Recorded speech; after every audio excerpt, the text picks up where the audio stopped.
all a way that her people out there, in my opinion, conspiracy theory, whatever, we're all just trying to make, lemonade out of lemons. Oh yeah, she lost this gig, but what can we put out there to distract and make her still seem valuable? Oh, well, she's with Dior. So this was all over the place.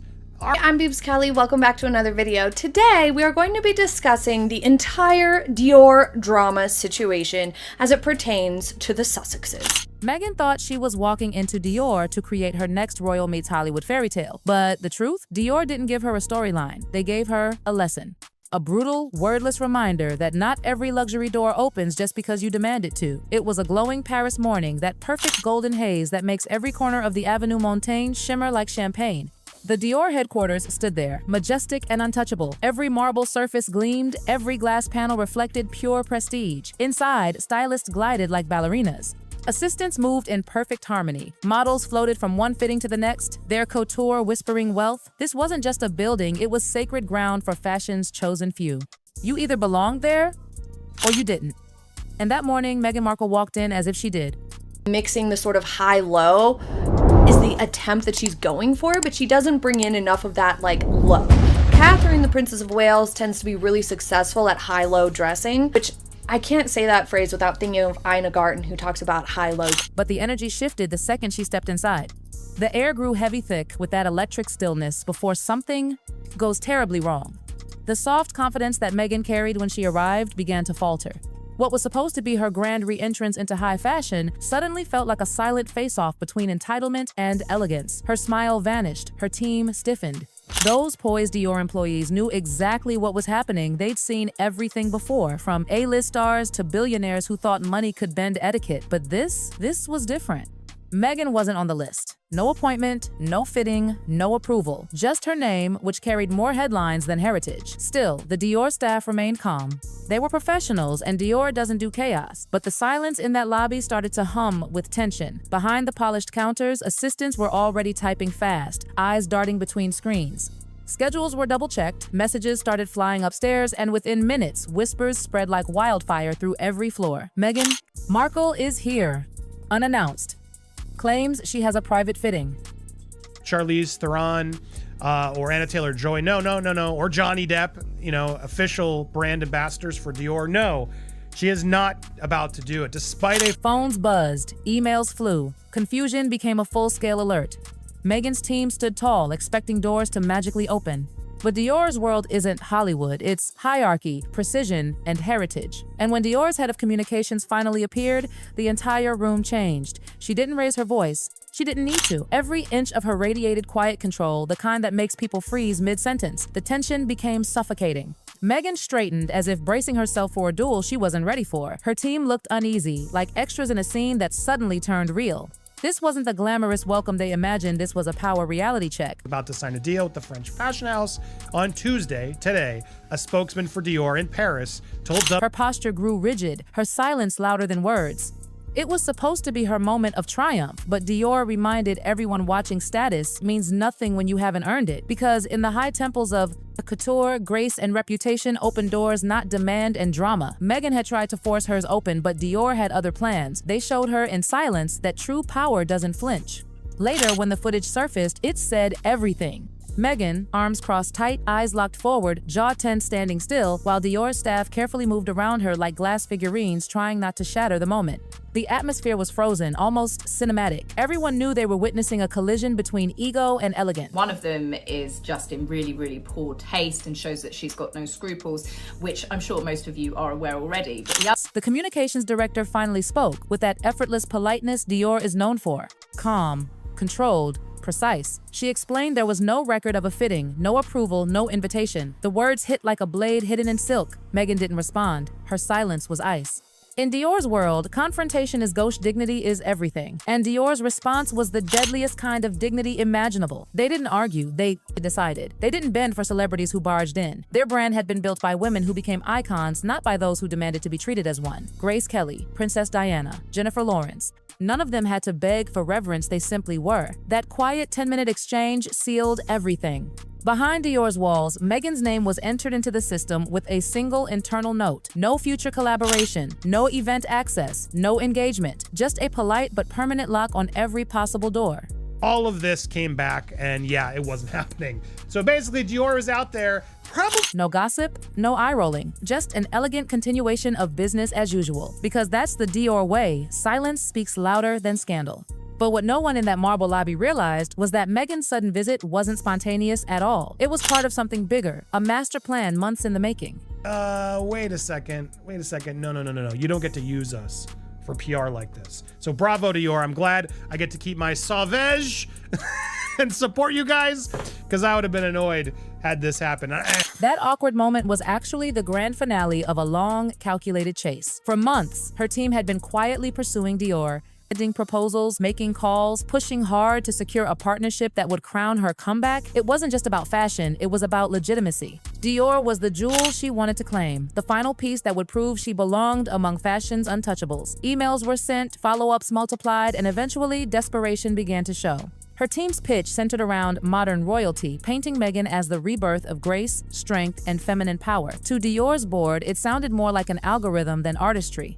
6 more follow-ups came, each one louder, each one more desperate. Then the final proposal dropped the name that sealed her fate, Princess Diana. The moment her team tried to compare Meghan's image to Diana's, the board froze. Inside Dior, Diana isn't a marketing concept. She's sacred fashion mythology. To even hint at using her legacy as leverage, that was unforgivable. Executives quietly decided Meghan wasn't an asset. She was a liability, a risk wrapped in press coverage. The endless headlines, the drama, the noise, none of it aligned with Dior's language of quiet prestige.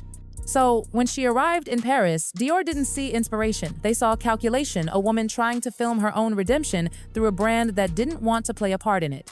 She showed up with a full entourage, 2 assistants, a stylist, and a cameraman hauling professional gear. It didn't look like a private fitting, it looked like a production. The marble lobby of Dior became her movie set, except no one else had agreed to be in the film. Luxury houses have one golden rule carved into their DNA: no cameras without clearance. Not even their official ambassadors film inside Dior without permission. But Meghan arrived as if the brand itself was a backdrop for her story, her own version of prestige on demand. Whispers floated through the hallways. She's recording again. Some even claimed it wasn't her first unannounced visit. It was a pattern: appear, record, and craft an illusion of access. A few seconds of footage here and there, enough to make it look like she was welcomed where she wasn't. And Dior? They said nothing. No denial, no clarification, not even a whisper. Because Dior knows in luxury, words cheapen power. Actions, or in this case, restraint, define it. Their silence became their revenge. Within days, the fallout began. Calls stopped coming. Deals began to evaporate. Netflix, which had once courted Meghan's documentary dreams, suddenly went quiet. No angry emails, no cancellations, just silence. Unanswered messages, ghosted meetings, the cold freeze-out that only Hollywood can deliver. It was the industry's way of saying goodbye without ever saying the word. Luxury brands across Paris and Milan took notes. If Dior, the crown of couture, refused to touch her, why would anyone else risk it? The ripples turned into a tidal wave. Stylists declined to lend gowns. PR firms withdrew offers. Even friendly outlets that once defended her started tiptoeing around her name. Her carefully curated image was cracking, and this time, no documentary could fix it. Meghan, who had once built an empire on being seen, suddenly faced the cruelest punishment of all: invisibility. Her presence, once magnetic, now carried risk. Her name had become what every elite brand fears most: unpredictable. And Dior? They didn't gloat. They didn't leak petty comments or orchestrate a smear. They simply went on. Their marble halls still shimmered. Their runways still ruled Paris. Their campaigns rolled out without a single mention of Meghan. That was the real masterclass. Dior's silence was power. While Meghan's camp scrambled to control the narrative, Dior launched a new campaign starring Anya Taylor-Joy, followed by another with Natalie Portman gliding through premieres in flawless couture. Social media stayed immaculate: fresh drops, elegant posts, pristine perfection, no drama, no acknowledgement. The internet started calling it the most fashionable ghosting in history. Paris insiders whispered that Dior had delivered the ultimate branding lesson. When the world screams, you whisper. Their refusal to engage wasn't passive, it was dominance. Every other luxury house took notes. Protect your legacy, don't chase clout, never dance with chaos, because Dior had reminded everyone power doesn't need to perform. As Meghan's Doors That Close project fell apart, her team quietly tried to rebrand the footage, but it was too late. The world had already seen the raw tape, and no amount of editing could make it look noble again. What was meant to be a story of resilience had become a meme of entitlement. Her aura of control shattered. Her carefully rehearsed grace looked like calculation. Her silence, once seen as poise, now read as defiance. And through it all, Dior remained utterly untouched, the picture of composure. Every other major brand learned something that summer. True luxury doesn't fight for relevance, it dictates it. The weeks rolled by. Invitations dried up. Designers who once scrambled to dress her politely declined. Whispered excuses, we're at capacity, our calendar's full. Translation, you're too risky now.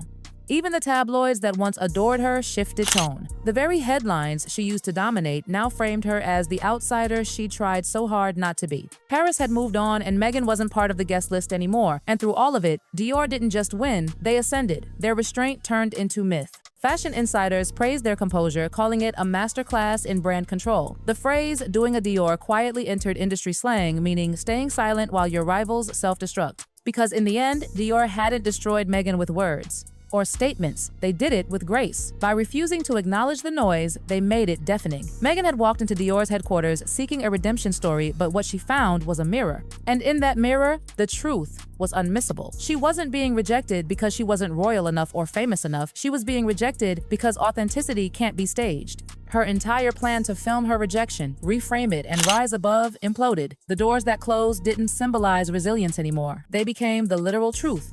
Dior's doors had closed, and with them, so did the gates to fashion's inner sanctum. By autumn, the fashion world had a new unspoken rule.